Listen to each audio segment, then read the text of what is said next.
Shalom shalom bantu b'Imana ndoge kuramutsa amahoro y'Imana niza ko muguwe neza cyane mwami wa Yesu Kristo zina ry'Imana kwa bw'icyubahiro dushima Imana cyane ko yongeye kuduha kariyo keza ko rwanira ku ijambo ry'Imana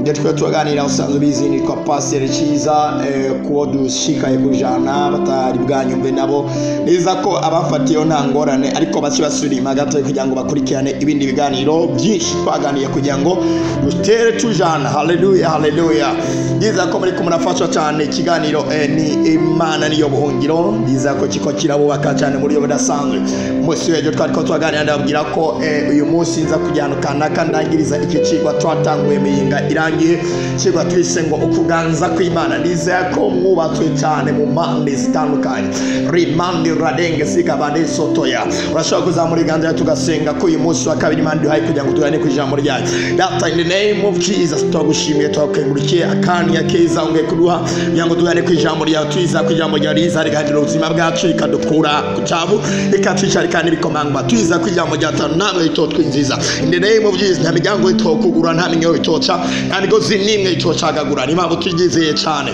kandi turizeye ko hari girasanzwe giye kuba hagati yacu ku muntu wese ugiye kuganira iyo ndabyatundabyize mu izina rya Yesu amen. Ndabaye kaze cy'ikizanje muri kino gitondo cy'ubwiza gidasanzwe niza ko hari gidasanzwe giye kwakira ijambo ry'Imana. Tumaze gusoma ijambo ry'Imana ni ijambo ry'Imana twize gusoma ku munsi wa gatandatu w'inga irangiye twarisanga mu bigaratiya igice cya 5 umurongo wa kangahe umurongo wa mbere. Reka dusome mu izina rya Yesu hambira ngo Kristo yatugobotoye ngo tube mu mwidegembyo nuko muhagarare mushikamye nimukongere kuzingwa no gutwazwa ituno n'ubuja amen. Haleluya. Iri jambo ry'Imana ni jambo ry'Imana rirasanzwe rivuga ngo Kristo yatugobotoye ngo tube mu mwidegembyo. Turemere mahano bavuze ngo yatugobotoye ngo tube mu mwidegembyo. Tuvuze umwidegembyo tuvuze iki? Tuvuze umuntu ko abaho ubuzima yumva ko ari bwo buzima nyene bumwerekeye ko yumva ko ari bwo buzima bukwiranye nawe. Haleluya. Igihe cyose uri kurabaho ubuzima ukumva mu muhemo yawe ko ari ubuzima budakwiranye menya ngo aho ngaho ntabwo uri kurabaho umwidegembyo ntabwo uri kurabaho umwidegembyo wawe. Kwa mwidegembyo wagisigura ngo n'umuntu ari karaba ubuzima akumva ko nta kangonongono mvuge ngo akangonongono mu kindi bakunda kuvuga ngo kangonongono donc nta kangonongono kari arumva ko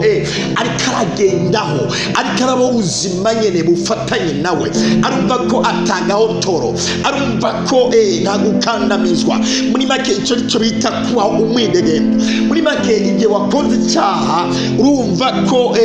wakoze ibintu mudakwiranye wakoze ibintu bitari kwawe. Muri make ivyo bintu wakoze ukumumenga n'ibyari kwawe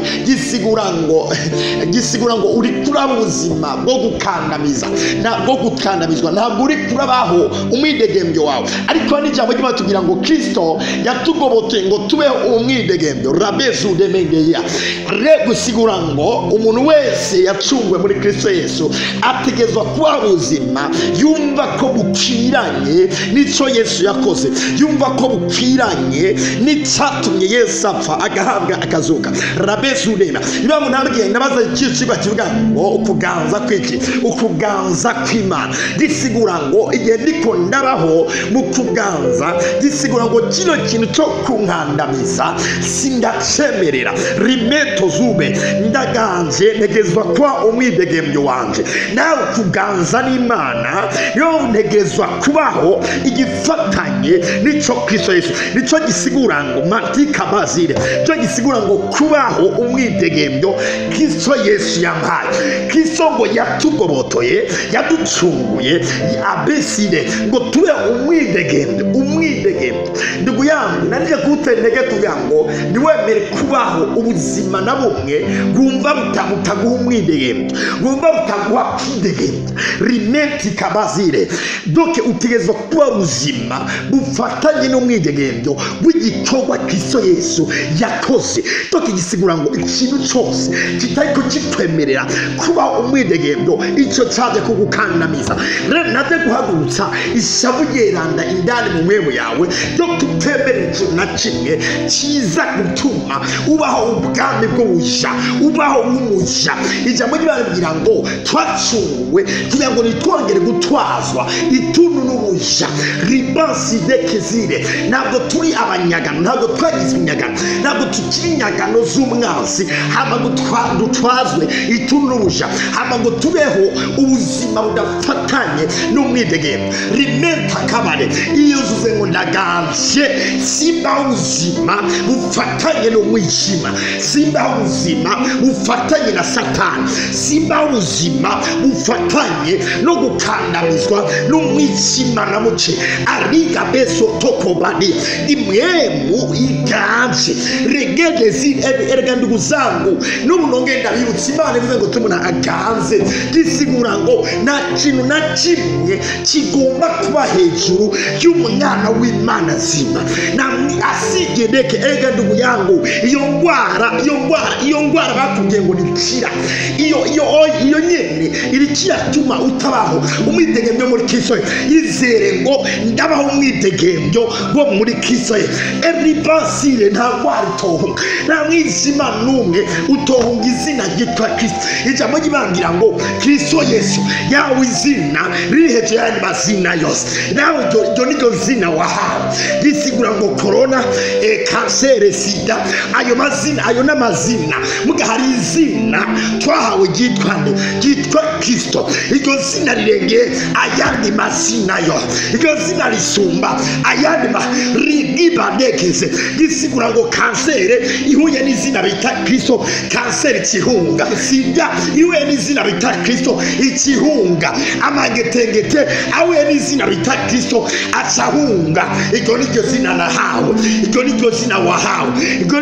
niryo zina twaherewe umwidegembyo aribadika ziremenda rokotoya turabidegembya remeta ingwara nizitwazwa niziturongora ubukene buturongora asimenta imwe mu y'ibyaha niturongora turabidegembya umwidegembyo muri Kristo asime ndagasobanura neza hari ikintu Paulo yigeze gukosora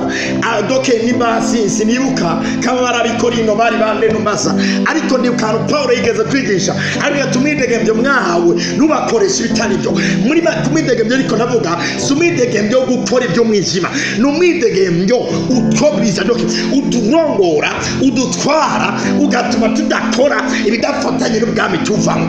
doke gisigura ngo dukoze ibitava mu bwami tuvamo uwo sumwidegembyo aho twabaye abaja natwe ntiturabaja b'ibyaha ntiturabaja b'ingwara ntiturabaja b'abarozi ntiturabaja b'impemu n'imwe tujakariye ukugororoka rimambika mendo turabaganje na memu n'imwe tuganza hano bacavuga ngo nimukongere kuzingwa gisigura ngo waragobotowe urakurwayo mugabo hamwe wovyemera wozingwa avuga ngo ntukongere kuzingwa nikwera yabonye akaryo ko wewe ni wakareka urongera kuzingwa ariko nageraje guhagurutsa abantu batongera kuzingwa n'ibyaha Yesu yarangije batongera kuzingwa n'ubukene Yesu yarangije batasiga bedekezire mantika bezo batongera kuzingwa n'umwijima n'umwe Yesu yarangije yambwiye ngo nitwongere kuzingwa nawe ntiwemera kuzingwa matikaba ingwara ya kuzinga ubyigirete sinemera ko kongera kuzinga icyaha cyakwizingira ko kibirete sinemera kongera kuzingwa imvugo mbi yakwizingira ko yibwirete sinemera kongera kuzingwa mbaye umwidegembyo wo muri Kristo nijengaje ariga bedekezere mwaraheze guca bene rata muri umugisha muteramo jimbere kandi hejuru mentoko zude ragendegezere reka mbabwire ngo umunsi wejo tuzobandanya ariko nongenda batera intege ndabwire ngo iki kigwa nayinzi ko ndakirangije uyu munsi ariko nduguzanga umunyandike muri commentaire ko ndumva arakandi kantu nokongerako mumva no kibandanya cyangwa rimente kebereke sidarabare mandika bendo zodo ariko ndumva harakandi kantu ntarashirako ndumva ejo harakandi kantu nokongerako kugira ngo utahure neza mbega iyo umuntu amaze gucakirwa cyangwa agacakira kino kirere cyo kuganza mbega iyo ari karavuga cyangwa iyo ari karagenda rimwe hari ibintu binakoreka atakintu biri uvuga muga bivanye n'ico kirengero cyo kuganza aho ugeze hose biramenyekana ati imweme kandi nyene yahageze ubundi bu virusi bwose ubundi burere bwose buca buvaho kubera hari ikirere nyene ugendana cyo kuganza ndumva harakanye kantu uzokongera kwejo hama nzoce mbandanye n'ikiti mwarahize cyane mu rubigisha reka ndabasenge data in the name of Jesus ndagushimiye ku bantu bariko barakuzwa n'ijambo ryawe bariko baragurwa n'ijambo ryawe murere bwose bagatera baje imbere ko bw'ijambo ryawe ndagushimiye cyane ko byose biriko bikorwa n'ijambo ryawe kandi ndagukenguye cyane Jehova cire akanya keza wa muntu wakugira ngo tuvugane ku ijambo ryawe ndagushimiye abantu bumva ijambo ryawe kandi bagatako bagakora ibihuye nabyo ndagushimiye umuntu wese arimendoko sutaya ahagarika ibindi bintu byose agakurikirana ijambo ryawe reka rimuhishure ko ibyo wavuze kandi ndamusenge cyane kugira ngo ateraje imbere mu mpande zose ndasenge uyu munsi ni mwiza cyane muhezerwe cyane mu buzima bwanyu bwose amuja hose murarinzwe murazigamwe ibintu byacu ndabyize mu izina rya Yesu.